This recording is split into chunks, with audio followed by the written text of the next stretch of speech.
Sí, aquí estoy. La presentación la voy a correr así para poder estar haciendo el switch del audio.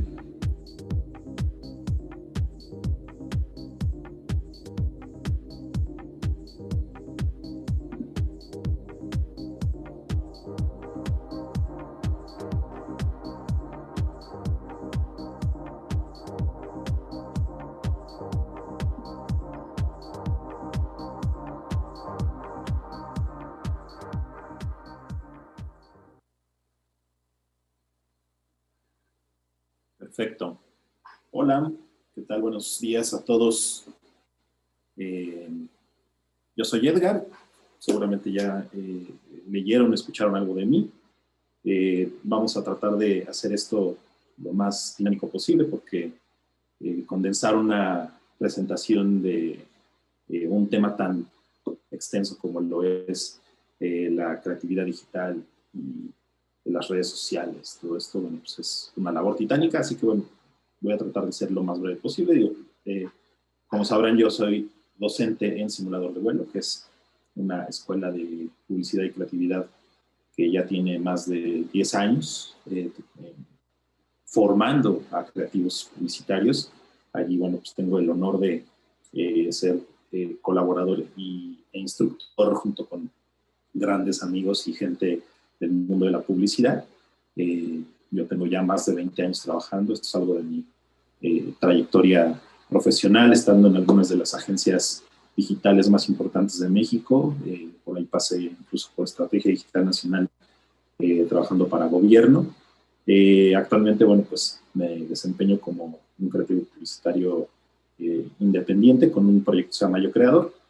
Y bueno, pues me dedico de manera específica al desarrollo de ideas y de estrategias para contenidos y para redes sociales. Entonces, les voy a dejar que me presente el señor Jorge Zarza. Les voy a poner un videito. Voy a cambiar mi switch de audio para que se pueda escuchar. Le voy a pedir toda la honestidad. Si usted se encuentra en la calle, un fajo con 5,000 pesos, ¿lo devolvería? Apréndase este nombre, Edgar González. Él lo hizo. La operación Chapultepec fue creada el 6 de abril pasado para devolverle un fajo de billetes a una familia humilde que lo había perdido en una de las avenidas más importantes y transitadas de la Ciudad de México. Esta historia comenzó aquí, en el Paseo de la Reforma, justo afuera del bosque de Chapultepec. Estos dos hermanos y sus padres tiraron sin querer 5,500 pesos, la ganancia de un mes completo de trabajo vendiendo tamales. Todo parecía perdido, pero la buena noticia es que el dinero y las fotografías de sus dueños fueron encontrados por un joven honesto que se dio a la tarea de buscarlos. Edgar es diseñador gráfico, trabaja en una agencia de publicidad y utilizó las redes sociales para pedir ayuda y poder encontrar, con el apoyo de la gente, a quien dieron este dinero. Pues lo primero que pensé fue que deben estar muy angustiados, ¿no? Yo creo que a todos se nos ha perdido alguna vez algo. Se nos ha perdido tal vez las llaves de la casa, nuestra cartera, un celular.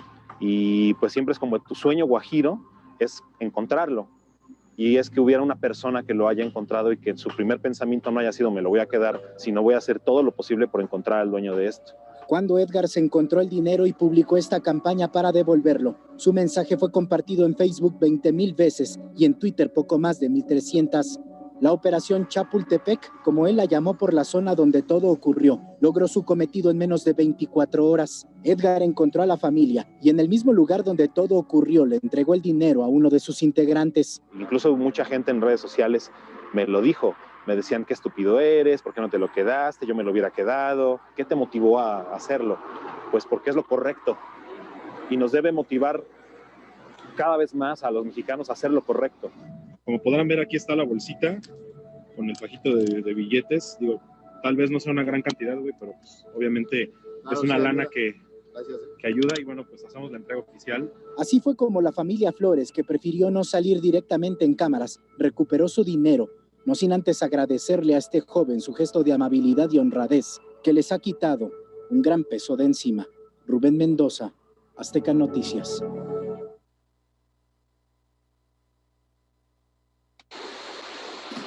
Bueno, ese fue un episodio simpático, interesante, muy bien estructurado. De hecho, fue un fenómeno hace 4 años, cuando ocurrió esta situación del dinero encontrado, que sí fue real, pero al final el fenómeno y generar un movimiento que fue corto, que fue muy efímero, porque justamente vamos a hablar de eso, vamos a hablar de lo efímero, vamos a hablar de qué tanto necesitamos nosotros, los que nos dedicamos a la creatividad, a la publicidad, al marketing, entender esta inmediatez. Tuvimos que generar algo muy inmediato para poder encontrar a los dueños de ese dinero que se encontró perdido en la calle. Y evidentemente esto no se hubiera logrado si no existiera detrás un plan. Tienes que saber cómo hacer, cómo lograr generar un impacto en la gente. Tienes que lograr generar un primer impulso de ese mensaje para lograr que tenga una detonación, de alguna manera, por así decirlo, estructurada para que llegue lejos. Yo en menos de 24 horas sabía de estas personas, de las fotos que venían dentro de esa bolsita con dinero, dónde vivían, de qué trabajaban, dónde trabajaban, cómo se llamaban. O sea, es realmente increíble. O sea, por un lado es qué bueno que estamos ya ahora tan hiperconectados y que tenemos la posibilidad de lograr un objetivo común, ¿verdad? Pero también qué miedo, ¿no? O sea, creo que también eso nos deja a nosotros entrever el potencial negativo que puede llegar a tener el que seamos seres hiperconectados el día de hoy. Pero bueno, vamos a hablar de esto, de lo efímero, de qué es el ahora. Creo que si entendemos nosotros bien cómo funciona el ahora, cómo funciona la cultura del now, vamos a entender muchas cosas. Vivimos en primera instancia obsesionados con la velocidad y con la eficiencia. Es muy importante que tengamos presente todo el tiempo que todos los seres humanos vivimos obsesionados con esto. Todos queremos las cosas ya. Estamos acostumbrados a un oye Siri de distancia. Estamos acostumbrados a recibir una notificación y contestar con un emoji. Estamos obsesionados con esto. Entonces, todo lo queremos así. Realmente estamos obsesionados con la idea de obtener todo lo que queremos con menos pasos. Por tanto, esta es una de las primeras pistas que necesitamos aquellos que nos dedicamos a la comunicación en primera instancia y después al marketing, a las ventas. Debemos entender que entre más corto hagamos el journey para el consumidor, siempre va a ser mejor. Siempre vamos a darle nosotros puntos extra si le estamos restando pasos a este camino. México es el 4º país con mayor penetración de Internet de Latinoamérica. Para este momento probablemente ya estamos en el 3er lugar, porque esto era en 2019. Entonces, estamos hablando, ahí digo, esta foto probablemente no la alcancen a ver, pero bueno, es una señora en su puesto, es una indígena con su celular viendo series en YouTube. O sea, yo recuerdo hace unos, todavía como 4 o 5 años, esto era como la paradoja, ¿no? O sea, decían, no, es que nosotros no podemos hacer campañas dirigidas a ciertos segmentos porque no tienen el acceso a la tecnología. Yo les puedo decir que eso es una estupidez hoy. O sea, cualquier persona trae el día de hoy un celular comprado en el Oxxo con la posibilidad de conectarse a Internet y de poder cargar WhatsApp, YouTube, Facebook, etcétera, porque ahora hasta te lo regalan en el plan. Entonces, no importa si tengas Amigo Kit o si tienes Uñafón o lo que sea, tú tienes acceso total y absoluto a cualquier tipo de contenido. Evidentemente habrá gente que apague sus datos para no gastárselos, pero bueno, al final el acceso lo tiene y si quiere verlo, lo va a ver. Ajá, o se roba el Wi-Fi de algún lugar. En la última década, nosotros los usuarios nos convertimos en los portavoces y los creadores del contenido principales. Si bien hay algunas superestrellas, si bien hay TikTokers y YouTubers y todo, al final, todos y cada uno de los seres humanos que portamos un dispositivo móvil, tenemos la capacidad, la posibilidad de poder generar un contenido y de transformarnos en ese momento en un reportero, de transformarnos en un emisor, ¿no? En un enviado, ¿no? Antes estábamos acostumbrados a seguir a ciertos reporteros, a ciertos noticieros, ¿no? Por la gente que era pues profesional en este negocio, ¿no? De la comunicación, pero pues ahora seguimos a chavitos, ¿no? Seguimos a gamers, seguimos a influencers, ¿no? Entonces, realmente la competencia es infinita. El tiempo de uso de Internet, digo, aquí son datos que probablemente pueden encontrar si googlean, pero bueno, para mí es importante y relevante decir que hoy día la interacción con medios digitales es altísima, ¿no? Esto es solamente el promedio, dice que son entre 3 horas, casi 4 horas en dispositivos móviles y otras 4 en equipos fijos o de escritorio. Pero esto solamente es un estimado. La realidad es que hay gente que se la pasa 10 horas, 11 horas y duerme 3. O sea, realmente hay una obsesión. Ajá. Hay cosas buenas y malas sobre esta cultura de la inmediatez, ¿no? Esta cultura del now. Lo bueno, evidentemente, tiene que ver con la facilidad para encontrar toda la información que requiramos. Y como consumidores sabemos que eso es básico. Conocimiento al alcance de todos, definitivamente ya, y ahorita lo estamos viviendo. O sea, durante este tiempo de la pandemia hemos descubierto que el trabajo no era un lugar, o descubrimos que la escuela pues es en cualquier punto del planeta donde exista un dispositivo móvil donde podamos acceder a la información en realidad. Entonces, varias paradojas han surgido y varios mitos han caído, ¿no? Durante este tiempo. La hiperconectividad y comunicación instantánea que tienes el día de hoy con tus amigos, con tu familia. O sea, realmente ahora las reuniones, dicen que ahora en Navidad y en Año Nuevo probablemente la gran mayoría de las reuniones va a ser virtual, ¿no? Realmente ya para mucha gente tiene la misma validez, ¿no? Hay cosas malas, ahí debería decir lo malo, perdón. Dice, todo lo queremos fácil, ¿no? Todo lo queremos en el momento. La impaciencia nos vuelve intolerantes, eso se nota en las redes sociales, ¿no? O sea, el ser impacientes, se nota que la gente a veces está muy, muy de malas, ¿no? Vemos estos problemas surgir de pronto en redes sociales y los hashtags de odio. No toleramos la crítica, también eso es otra, ¿no? Creemos que sabemos todo lo que se necesita saber a un OK Siri de distancia, por tanto nos creemos especialistas y queremos opinar, ¿no? La opinología está a la orden del día.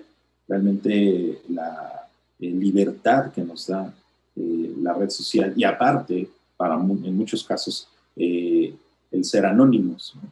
También nos da a nosotros esa posibilidad de criticar todo lo que se pueda criticar.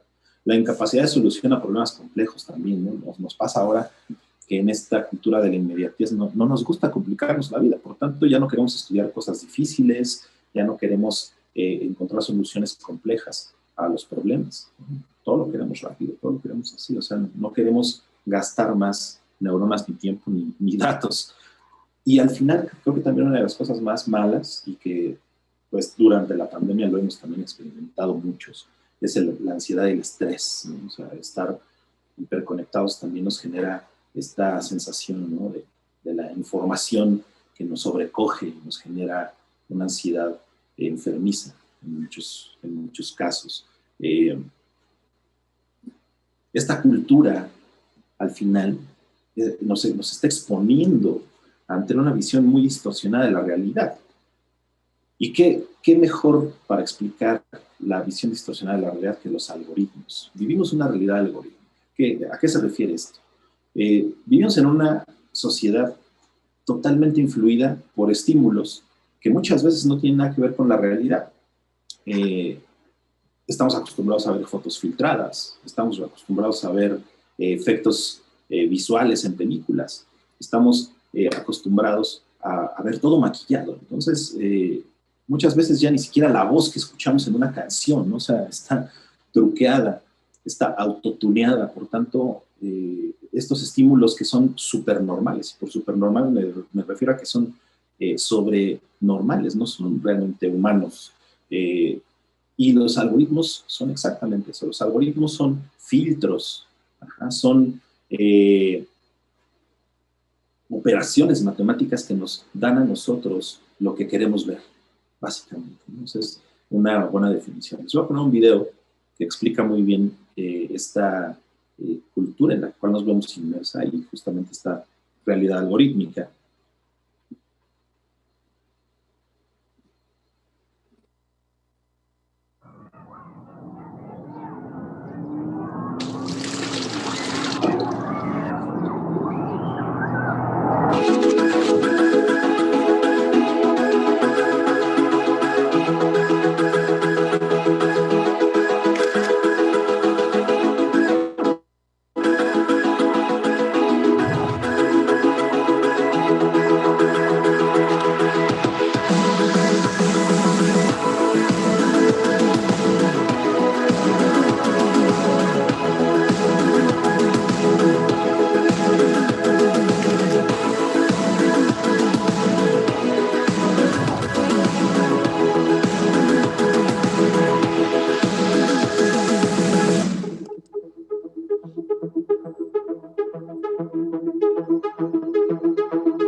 Bueno, si no, no vamos a acabar nunca.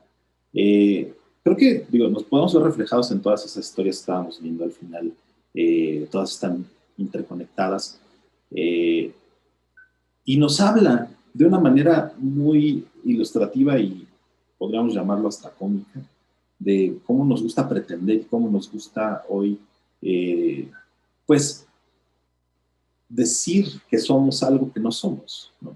Realmente es como una pequeña obsesión que nos está empujando cada vez más a fingir una realidad o a maquillar la realidad que tenemos todos, ¿no? Ahorita yo creo que durante la pandemia hemos visto muchas maneras de abstraernos de esa realidad. Y esta es una necesidad que tiene nuestro cerebro de ciertas sustancias. Básicamente es la dopamina. La dopamina es esta sustancia que genera placer, que genera una sensación de satisfacción, que genera la sensación de bienestar, ¿no?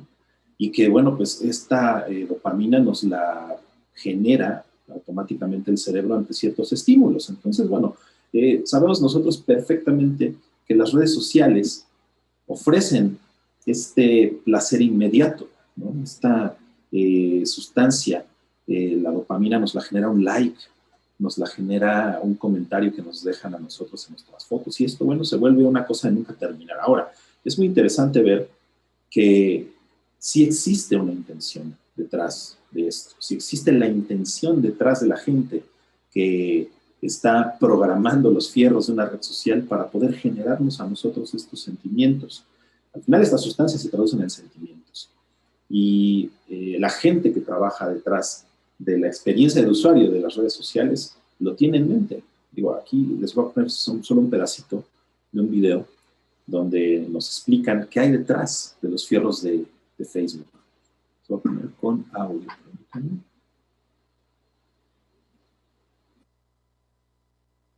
When Facebook was getting going, I had these people who would come up to me and they would say, I'm not on social media. And I would say, okay, you will be. And then they would say, no. I value my real life interactions. I value the moment. I value presence, and I value intimacy. And I would say, well, you're a conscientious objector. That's okay. You don't have to participate, but we'll get you eventually.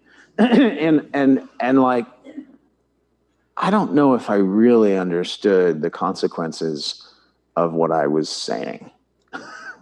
Because the unintended consequences of a network when it grows to 1 billion or 2 billion people, and it literally changes your relationship with society, with each other, with it probably interferes with productivity in weird ways.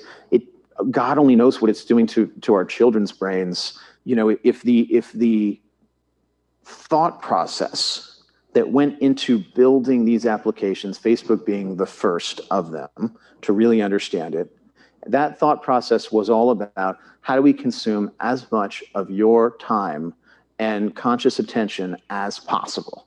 And that means that we need to sort of give you a little dopamine hit every once in a while because someone liked or commented on a photo or a post or whatever. And that's going to get you to contribute more content. Bueno, ahí lo que nos decía Sean Parker lo pueden googlear si quieren. Sean Parker es un personaje básico dentro de la cultura digital global por haber sido el creador de Napster, esa aplicación con la que podías descargar música de manera ilegal hace 20 años. Al final de lo que nos habla él es justamente cómo el pensamiento detrás de la creación de esta red social existe la intención de generar dopamina y existe la intención de generar una adicción. Y es una realidad, o sea, nosotros lo podemos ver de manifiesto. Tal vez muchos de ustedes que están escuchando esta plática probablemente se ven a sí mismos y dicen, sí, es cierto, yo soy adicto a los stories, adicto a ver videos en Facebook, ¿no? Y después, como decía Sean, pues interfiere en tus actividades diarias, ¿no? Te hace distraerte por completo. Vale, voy a avanzar, si no, no voy a acabar jamás. Existe algo que se llama la curva de adopción y que probablemente muchos de ustedes lo saben. Y sabemos perfectamente cómo dentro de esta curva de adopción están acomodados, ¿no?, ciertos grupos demográficos, ¿no? Están los que son los early adopters, ¿no?, de una tecnología, por ejemplo. Están los que compran el device, ¿no?, el iPhone 12, 2 semanas después, ¿no? No les importa ir a formarse 2 días antes del día del lanzamiento. Y ya después están los que se esperan a que salga el 13 para que el 12 baje de precio, ¿no? Entonces, eso lo conocemos. Sin embargo, muchas veces no nos damos cuenta que esto, si bien nosotros lo vemos en una línea de tiempo, decimos, esto sí ocurre como en 1 año y medio. No. Realmente estamos viviendo hoy una era donde esta curva representa muchos aspectos de la vida diaria. Ajá. Vamos a hablar tantito de esto. ¿Qué es el hype? El hype no es otra cosa que el momento donde el tiempo, ese lapso de tiempo donde un tema se vuelve relevante y atrae completa y absolutamente la atención de un gran grupo de gente. Eso es muy importante que lo entendamos. ¿Por qué? Porque lo que estamos haciendo en la era de la inmediatez es entrar constantemente en estos hypes, entrar constantemente dentro de estas curvas, y entonces ya no se ven curvas, ¿no?, espaciadas, sino se ven encimadas. Ajá. La cultura de la instantaneidad no es otra cosa que una secuencia, ¿no?, de hypes, de curvas de adopción, ¿no?, de un meme, de una serie de Netflix, de un tema político, de la mañanera de AMLO, etc. Y de pronto nosotros nos encontramos en las redes sociales ante un catálogo de hypes. Ajá. Y muchas veces pues nosotros ni siquiera estamos participando, pero nos vemos envueltos, nos vemos inmersos. Ahora forma parte de la cultura general ver cuáles son los memes del día, ¿no? Y justamente allí, en esa cresta, ahí es donde vive la cultura de los fake news, por ejemplo, que son tan efímeros que no te pones a googlear si es verdad o es ficción. O los memes, ¿no? ¿Quién no tiene guardado en su celular un folder con memes, ¿no? Con los stickers de WhatsApp? Ajá. Justamente esta cultura del meme nos habla de eso, nos habla de instantaneidad, nos habla de un tiempo definido de vigencia de ciertos mensajes y de ciertos códigos de comunicación. Ajá. La persona que acuñó este término del meme, como lo conocemos, es un escritor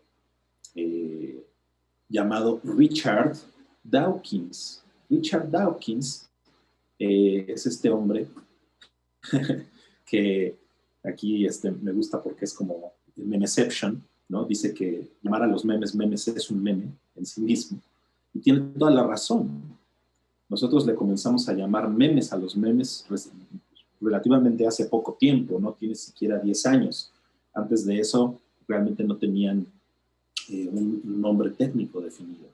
Ajá, de pronto comenzamos a cualquier cosa que le vemos este look and feel, ¿no? Pixelado, texto blanco, ¿no? Tipografía impact, con un outline negro para que se pueda entender un poco más. A esto le comenzamos a llamar meme, ¿no? En algún momento, pero después de ahí evolucionó y ahora le llamamos meme a cosas ya cada vez más complicadas o más complejas. Al final parece que estamos dándole justo esta definición de meme a cualquier cosa que se vuelva viral, ¿no? Y sí, hay cierta razón y cierta verdad dentro de esto, ¿no? Es importante que entendamos cómo opera la comunicación a través de memes. Tú lo sabes, y a veces es la manera en la que te enteras de las noticias, es la manera en la que te enteras cuál es la serie de moda, es la manera en la que te enteras cuando algo es digno de atraer tu atención. Si no tiene memes, no es digno o no es relevante. Ajá. Antes era que si no hablan bien o mal de ti, allá afuera no existes. Bueno, ahora si no hay un meme de ti, probablemente no seas lo suficientemente importante, ¿no? Como para dedicarte tiempo. Y eso las marcas lo saben. Por eso hoy están haciendo cosas en TikTok, por eso hoy están agarrando justamente gente que se vuelve viral para promocionar productos, ¿no? Porque saben que subirse justamente a esa ola, subirse al hype, es la mejor manera de mantener tu tema al menos durante un pequeño lapso de tiempo vigente y relevante. Eso es muy importante. Recordemos que esto al final se llama el laboratorio de creatividad digital. Hacia donde voy es que vayamos entendiendo que ese laboratorio es amplio. Es un laboratorio donde tu matraz es tu cuenta de Twitter, donde tus químicos son un tema de conversación u otro, donde hay un video que se detona y se vuelve viral, que probablemente ahí exista una audiencia que está muy, muy absorbida por ese tema y que tú como marca puedes aprovechar para poder generar una comunicación a ese nivel. Entonces, es importante que entendamos todo esto. Al final, el producto de Facebook somos nosotros. Facebook lo que vende es time spent, ¿no? Es cuánto tiempo puedes estar pegado a tu celular viendo memes, viendo videos, leyendo chismes, y ese tiempo, ese consumo de tiempo es importante para Facebook, para poderte ofrecer a ti en los planes de pauta que pagas, por ejemplo, ¿no? Cuando tú haces una inversión en pauta en Facebook, tú le dices, bueno, yo te voy a dar 300 pesos que me vas a dar a cambio. Y allí, ¿verdad? Dependiendo de los algoritmos, te va a decir, dependiendo de la zona geográfica, del grupo demográfico que escoges y de los intereses de la gente, más o menos te va a dar una estimada de cuánta gente puede ver tu anuncio. Ajá. Y eso lo hace a través justamente de medir constantemente el time spent y de medir constantemente cuál es la relevancia de ciertos temas de conversación dentro de la red social. Al final nosotros somos un producto dentro de Facebook. Ajá, lo que estamos pagando cuando estamos pagándole 300 pesos para meterle pauta a un anuncio, es eso lo que estamos pagando. Estamos pagando que una persona adicta a Facebook nos vea, ¿no? Y que eventualmente esa persona, bueno, se interese en lo que estamos diciendo, lo que estamos vendiendo. Facebook al final es una revista personalizada. Es una revista que no es la misma en todos los dispositivos móviles, ¿no? es total y absolutamente diferente para cada ser humano que lo abre, dependiendo justamente de su comportamiento dentro de la red social. Es muy, muy, muy importante que lo entendamos. Hay un gráfico, no lo tengo actualizado, 2020, pero bueno, nos puede dar una idea de que Facebook entiende muy bien cómo funcionan sus audiencias. Ellos saben que hay 3, al menos, grandes universos dentro de su red social de gente que consume contenido inmediato. Para ellos generó una serie de formatos que son los cinemagraphs, los videos cortitos, las stories, las imágenes fijas, etcétera, que no requieren un consumo de tiempo alto, que no requieren una atención alta, sino que son cosas que se consumen en 1 segundo, en 2 segundos máximo. Y ellos saben que esto, el 70% de la gente que consume un contenido dentro de Facebook cae justamente dentro de este universo, del universo de lo inmediato. Ya no hablemos de la parte interactiva e inmersiva. Estamos hablando de que solo el 20% de la gente que entra a Facebook diariamente consume contenido interactivo. Y ya no hablemos de inmersivo. Inmersivo es que te metas a vivir allá dentro de una experiencia en 360 o que te avientes todo en vivo de alguna marca o una persona, porque eso solamente son el 10%. Esto se le llaman allá internamente el 70-20-10. El 70% de la gente consume contenido inmediato, consume contenido efímero. Entonces, hacer cosas más interactivas e inmersivas requiere de un involucramiento más profundo del usuario, pero sabemos perfectamente que nosotros dentro del marketing tenemos en el funnel, ¿no? Al inicio, donde está la parte de atracción, o sea, del awareness, tenemos que abrir así el cono gigantesco, donde están los millones y millones de gente, y después cada vez se va haciendo más angosto y hasta que está aquí ya pasa de los millones a unos cuantos miles, la parte de los que entran en la consideración del producto de la marca. A esos justamente es a quien va dirigida la parte interactiva. Y ya la parte inmersiva probablemente ya esté un nicho muy pequeño ya de gente que ya te consumió una vez o que ya te compró y ya estás esperando que te vuelva a recomprar, etc. Pero esto al mismo tiempo nos refleja a nosotros cuál es el nivel de involucramiento que tiene el usuario con nosotros, con nuestra marca o con nuestra comunicación. Pero bueno. Y bueno, pues evidentemente tenemos una suerte de catálogo de posibilidades, ¿no? Que va desde lo más inmediato, que son los textos, ¿no? Ahí pueden entrar redes sociales como Twitter, como Reddit, ¿no? Y después tenemos la red social de fotos, ¿no? Que ya requiere, como les digo, un nivel avanzado ya de involucramiento con cierto contenido y de conocimiento también de cómo operan, cómo funcionan aplicaciones, etc. No sé, si tú quieres hacerla dentro de Instagram, necesitas saber usar filtros, necesitas saber usar hashtags, ¿no? Entonces, conforme vamos nosotros entrando a un nivel más amplio de involucramiento, generamos formatos cada vez un poco más complejos, ¿no? Y con un poco más de tiempo de duración en la experiencia del usuario, requerimos tener obviamente más conocimiento también como usuarios de cómo utilizar las plataformas y las herramientas, ¿no? Y ahí tenemos después los videos y después tenemos por allá la realidad virtual, etcétera, ¿no? Eso es muy, muy, muy, muy importante. ¿Qué hay en Instagram? En Instagram, bueno, pasan cosas muy diferentes que en Facebook. O sea, Facebook es una red social particularmente mainstream, y por mainstream me refiero a que ahí están las tías, ¿no? Ya los papás, incluso hasta los abuelos de muchos. Por tanto, eso, bueno, pues te hace buscar otros medios, ¿no? Porque a muchos no les gusta que lo siga su tía, ¿no? Instagram, en primera instancia, es una red social que atrae menos la atención de la gente de la generación X para arriba. Entonces, es importante saberlo. Y el nicho de gente es muy diferente en intereses y en interacciones, ¿no? Hay un nivel socioeconómico más alto, obviamente. Sacar buenas fotos requiere traer buenos dispositivos, por tanto hoy, bueno, pues la gente que se atreve, ¿verdad?, a entrarle a Instagram, pues quiere entrarle con un buen celular, entonces pues tú debes saber que eso es importante. Instagram es una de las historias de éxito más grandes de la historia de la tecnología. al haber incorporado la parte de stories.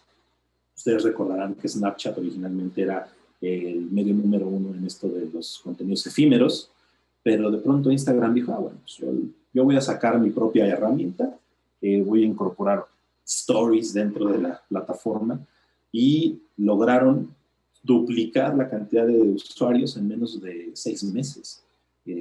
Porque hubo gente que ni siquiera pasó por Snapchat, ¿no? Hubo gente que ni siquiera se enteró que existía Snapchat, ¿no? que existía ese antecedente en la tecnología, sino que entraron de lleno en los stories de Instagram a la parte de los contenidos efímeros. Entonces, ahora, ¿de qué les sirve a las redes sociales darnos esta herramienta del contenido efímero? Como lo sabrán, bueno, Instagram tiene stories, Facebook tiene stories, Twitter ahora ya le pusieron stories, ¿no? Ya solo que le metan stories a Excel, ¿no? WhatsApp, ¿no? Tiene stories. ¿Por qué le interesa, en este caso, digo, a los desarrolladores de estas plataformas que haya stories? Por lo mismo que decía Sean Parker hace unos momentos. Generarnos adicción, generarnos dependencia, generarnos este sentimiento de que todo se nos va a pasar, que se llama FOMO, ¿no? El FOMO, F-O-M-O, que es el Fear of Missing Out, y es esta ansiedad, ¿no? Por conocer lo que está pasando en el momento. Y es una enfermedad. Ya hay incluso estudios muy serios que lo denominan como un trastorno ya importante y enfermizo. O sea, sí puede realmente provocar trastornos muy, muy complicados, ¿no? Entonces, bueno, eso es importante. Voy a tratar de ir un poquito más rápido, porque si no me va a dar tiempo de llegar a algo que quiero llegar, que es justo esto. Y es hablar de qué efecto tiene Instagram. Como les decía, Instagram es todo un caso interesante. Yo tengo ahí dentro de Instagram un grupo que se llama Mextagram, que, by the way, no he hecho nada en la pandemia con el grupo, donde generábamos concursos semanales de foto, donde de pronto le dábamos espacio a fotógrafos para que mostraran su perfil, sus fotos, etc.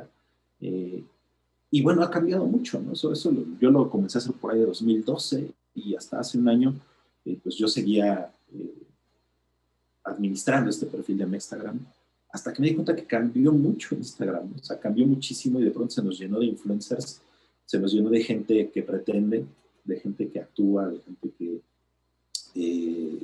finge una vida cool. Entonces, pues, cambió mucho, ¿no? De pronto ya ahora, pues, hay que buscar, ¿no? Cosas nuevas que hacer dentro de esta red social. Digo, no le quita lo interesante, creo que es una red muy interesante. Y hay algo que yo llamo el efecto Instagram, que no lo tiene ninguna otra red social. Por eso me parece tan interesante y tan importante saber cómo usarla, ¿no? En una estrategia de comunicación de cualquier tipo.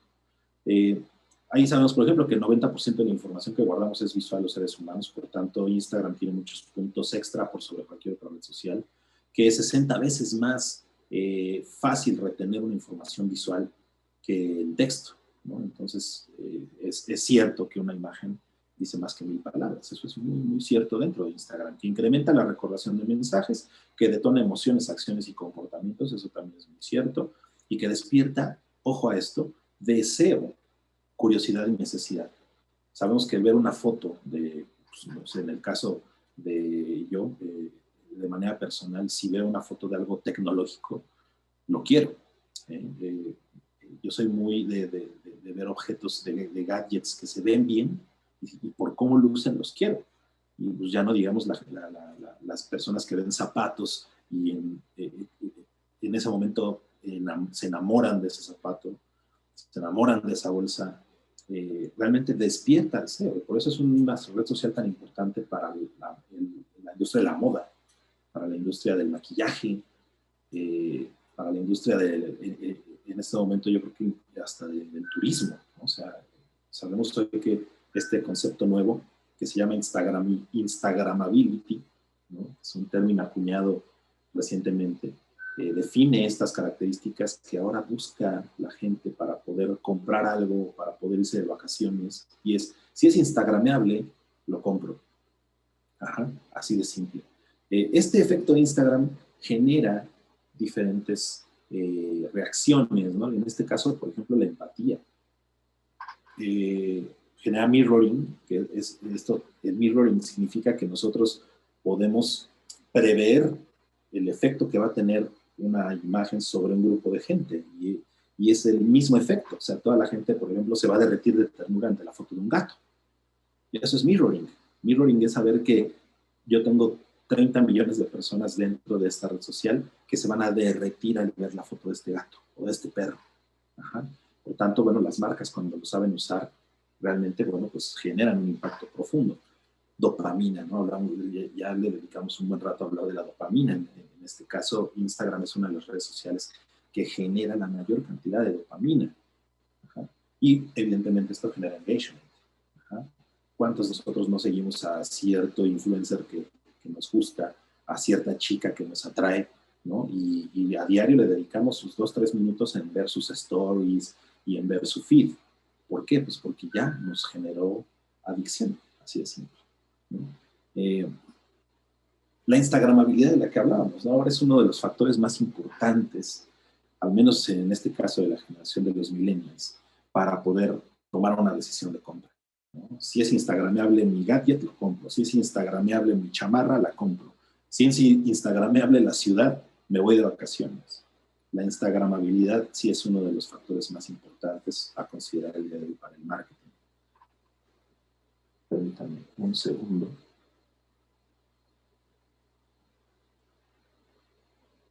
Okay.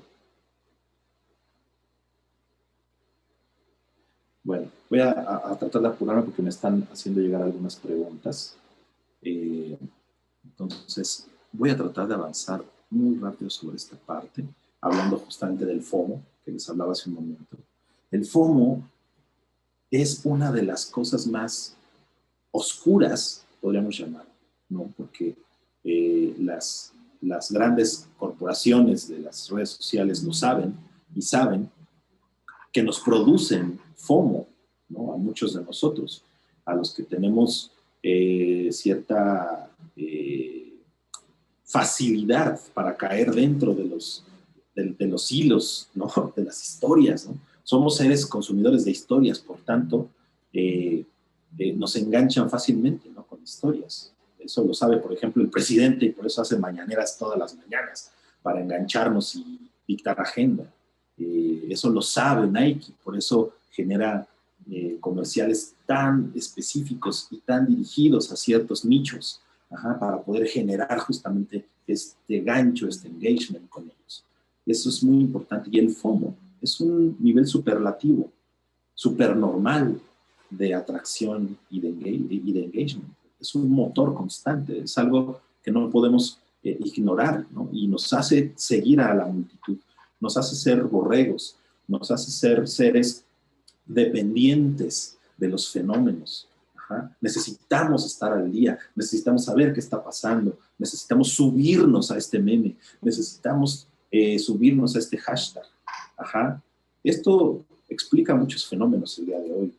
Si bien todos conocemos movimientos sociales que ocurren y que son muy legítimos, ajá, pero hay muchas veces que ocurre esto, y ocurre que nosotros vemos las manifestaciones en redes sociales y eso nos hace detonar dentro de nosotros un sentido de pertenencia, ajá, que es importantísimo. El sentido de pertenencia, al decir, es que yo quiero pertenecer a ese grupo, por tanto tú también sales a la calle, o por tanto tú también comienzas a tuitear en ese hashtag, o por tanto tú también tuneas tu avatar, ¿no?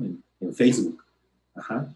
Y tienes esta dualidad. Por un lado, tienes el sentido de pertenencia a flor de piel, y tienes a un montón de gente que constantemente está cambiando de parecer y no sabe si pertenecer a este grupo o a este, o a los dos, ¿no? O sea, entonces, sí quiero ser fitness, ¿no? Sí quiero, de pronto convertirme en chica gym, ¿no? Y entonces, bueno, pues tú comienzas a fakear todo eso y comienzas a usar sus hashtags y vas y te compras tenis y te inscribes al gimnasio por entrar a ese grupo. Y después tienes esto, tienes el poder de expresión. Las redes sociales nos dieron eso. Las redes sociales nos dieron, por un lado, la ventana para asomarnos a ver cuántos grupos existen y a cuál quiero pertenecer. y por el otro lado nos dio el poder de expresarlo, ¿no? Y de poderle gritar a los cuatro vientos que ya soy fit, ¿no? O que ya soy vegano, ¿no? O que ya cambié de parecer y ya no soy pro AMLO, ¿no? Entonces, justamente estos son dos poderes muy, muy grandes dentro de la comunicación digital, dentro de este gran laboratorio que son las redes sociales. Es importante entender que hay dos motivadores así que generan toda la interacción. Uno se llama sentido de pertenencia y el otro es el poder de expresión. Ajá. Los dos siempre los vamos a poder analizar. Si tú ves cualquier fenómeno que está ocurriendo en este momento en redes sociales, se explica o por sentido de pertenencia o por el poder de expresión. Entendamos por poder de expresión a esto donde pues nadie te va a poner un freno para poner un tweet, ¿no? Y entonces tú puedes criticar, tú puedes expresar lo que quieras, ¿no? Detonar una conversación, y en el sentido de pertenencia pues tienes a toda la gente que dice, sí, yo también te apoyo, ¿no? O sea, para mí un buen ejemplo es Chumel Torres, ¿no? Que es un personaje bastante polémico, pero que genera justamente estos dos, ¿no? Él tiene el poder de expresión, entonces él puede decir lo que quiera, y tiene por otro lado esta cantidad gigantesca de seguidores, ¿no? Otro es Luisito Comunica, ¿no? Que tienen sus fans acérrimos que los defienden, que están detrás, y bueno, pues, cuando dicen alguna tontería, pues a ellos no les importa, ¿no? Porque tienen a un grupo gigantesco de gente que los apoya, ¿no? Y que esta nube que los rodea a ellos, esta realidad algorítmica les va a decir que están haciendo las cosas bien, casi la mayor parte del tiempo. Y bueno, voy a rápidamente solo a decirles algunos puntos para finalizar, porque si no se me va a acabar el tiempo y no voy a poder contestar las preguntas que me están mandando. Y es importante que nosotros sepamos cómo construir una estrategia dentro de este laboratorio gigante que son los medios digitales sociales. Cómo podemos aprovechar justamente estos fenómenos, estos trenes del meme o del mame, como les dicen, para poder generar mensajes que sean relevantes dentro de estas conversaciones. Una cosa importante, y estos son principios. Ajá. Hay un principio básico que es el principio de identificación de oportunidad y tiene que ver con el tiempo. Y te vas a hacer siempre esa pregunta, ¿vale la pena hacer algo? Cuando yo veo ese hashtag ahí en Twitter, ¿no? Que comienza ahí a crecer, tú te vas a decir, ¿vale la pena hacer algo? O sea, ¿vale la pena subirme eso? Esa es la primera pregunta que te tienes que formular. La segunda pregunta es, ¿y esto va a sumar valor a la marca? ¿La va a perjudicar o va a pasar desapercibido? Ajá. Tú tienes que medir ese impacto, pero todo esto te estoy diciendo que tienes que hacer en minutos, si quieres aprovechar y capitalizar algo. Esto se llama principio de relevancia. Si yo sé que voy a hacer solo va a ser otro tweet más dentro de del mar gigantesco de ese hashtag, no lo hago.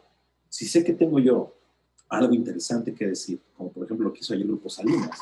Grupo Salinas puso un tweet donde básicamente se burlaba de Best Buy, ¿no? Y decía que ellos iban a seguir aquí atendiendo a sus clientes y se burlaban, ¿no? De que Best Buy va a desaparecer. Y yo les puedo decir, o sea, fue muy criticado. De hecho, yo lo critiqué en mi Twitter también, ¿no? O sea, yo puse ahí, híjole, pues, aquí te dejo un texto, ¿no? De lo que debiste haber dicho. Pero lo hicieron justamente para subirse a esa conversación y mantener ayer un nivel, ¿no? De menciones altísima. Eso al final en las métricas pues, se va a presentar en el informe anual como, aquí hay un gran pico donde nos volvimos súper relevantes y quienes ayer ni sabían que existíamos, hoy saben que existimos. Entonces muchas veces ni siquiera les importa si va a dejar una estela de comunicación positiva detrás, simplemente va a dejar una estela de comunicación, negativa o positiva, pero lo va a hacer, y eso también lo usan muchos políticos.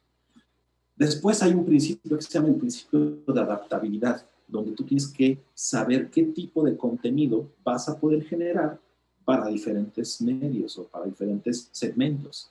Esto te vas a preguntar, ¿esto puede adaptarse a diferentes medios, formatos y audiencias? Esa es la otra pregunta que tienes que formular. Ajá.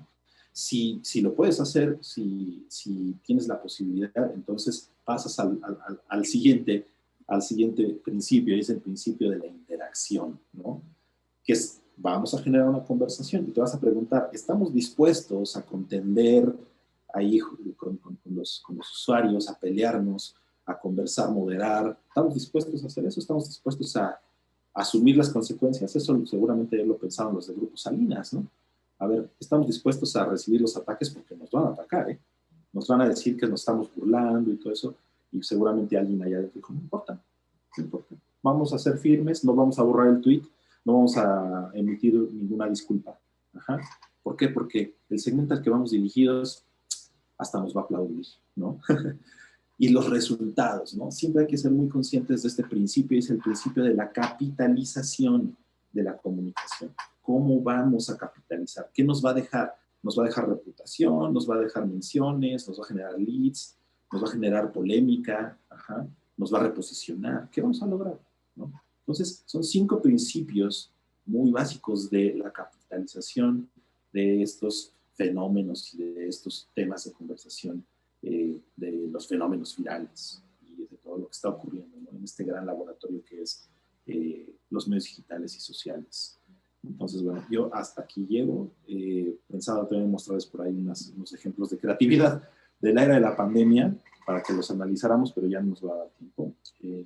Les dejo aquí mis datos de contacto por cualquier duda que tengan. Si quieren que les mande la presentación también, me pueden escribir ahí a edgar@yocreador.com, me pueden mandar un WhatsApp o me pueden contactar en alguna de las redes sociales, Twitter, Facebook e Instagram. Me encuentran como @eldecreativo, así me encuentran.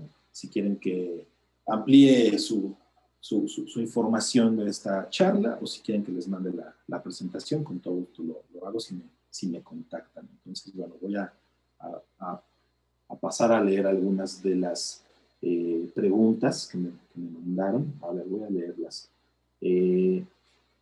Dice número 1, ¿por qué es importante hacer los mensajes más cortos si cada vez vemos más cantidad de texto o contenido en las imágenes de empresas o personas? Bueno, en realidad los mensajes no es que tengan que ser cortos, tienen que ser más fáciles de consumir. Y por eso hablábamos hace rato de que la imagen es el vehículo más, pues podríamos llamarle veloz, ¿no? de comprensión. Por eso Facebook, por ejemplo, es muy enfático cuando haces un anuncio de que utilices muy poco texto, ¿no? O sea, a la gente, de hecho, a la gente no le gusta leer. Por eso YouTube en México es el segundo medio más utilizado, porque la gente prefiere ver un video, ¿no? De un tutorial de cómo cocinar mole que bajarse una receta en PDF. Eso es importantísimo. A ver, muchas gracias, qué interesante es toda bueno que las personas sean todas las portavoces, palabras, es decir, todo lo que que nos generan has contenidos. dicho. Ojalá y pueda yo tener una beca para alguna masterclass o algo así. Pero bueno, pues muy interesante, muy importante todo lo que están haciendo con simulador de vuelo. Pero hay algunas preguntas que nos han estado llegando y hay una que me parece muy interesante y es, ¿por qué es importante hacer los mensajes más cortos si cada vez vemos más cantidad de texto o contenido en las imágenes de empresas o personas, Edgar? Cuéntanos. El control y la dimensión de lo que vas a generar. Lo que tú tienes que estar consciente es si estás dispuesto, a tolerar o a tratar de generar a partir de ahí otra estrategia, ¿no? ¿Qué va a pasar si la gente, nos comienza a mencionar, ¿no? A ver, otra pregunta. ¿Cómo surge la idea de crear simulador de vuelo? Eso no te lo puedo decir yo porque eso fue Rigo, que es el creador del concepto de simulador de vuelo. Ahí tuítenle a Rigo, seguramente les puede platicar la historia. Más o menos me la ha contado, pero tampoco nos vamos a poner a contar esta historia. Cada vez que vemos que la gente se muda de una red social a otra, hay un tiempo de vida de las redes sociales. Hay un tiempo de vida, sí hay un tiempo de vida. Evidentemente hay mucho que hablar acerca de la vigencia, ¿no? Yo creo que Facebook ha sido de las que mejor se ha adaptado, Instagram es una que le sigue, y las dos son de Facebook además, ¿no? Twitter es otra que también, o sea, va a sobrevivir a muchas cosas. Hay muchos que han muerto en el camino. Yo recuerdo una que me gustaba mucho que se llamaba Path. Path era una red social que era una mezcla entre Twitter e Instagram y me encantaba.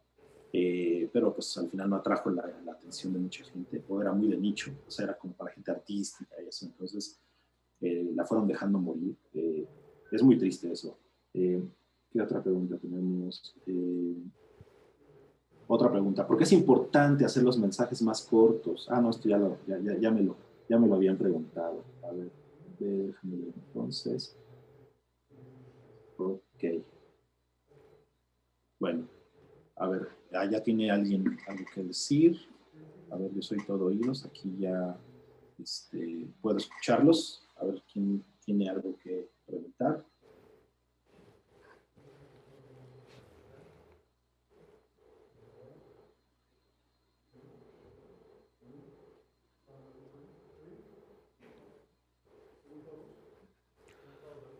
Edgar, también nos preguntan, hay una pregunta también igual bien interesante, y dice que aunque es bueno que las personas sean portavoces, es decir, que generen contenidos, muchas veces esto no es tan entonces, bueno. ¿Cómo puedes controlarlo si eres una empresa? Si ya no van a mandar más, digo, pues aquí les agradezco mucho la invitación, les agradezco mucho el espacio y bueno, pues espero que les haya servido de algo y pues, como les digo, si quieren ampliar muchísimo más esta información, con todo gusto pueden contactarme ya sea en mi correo, WhatsApp o redes sociales. Entonces se los dejo acá de nuevo. Y pues muchas gracias.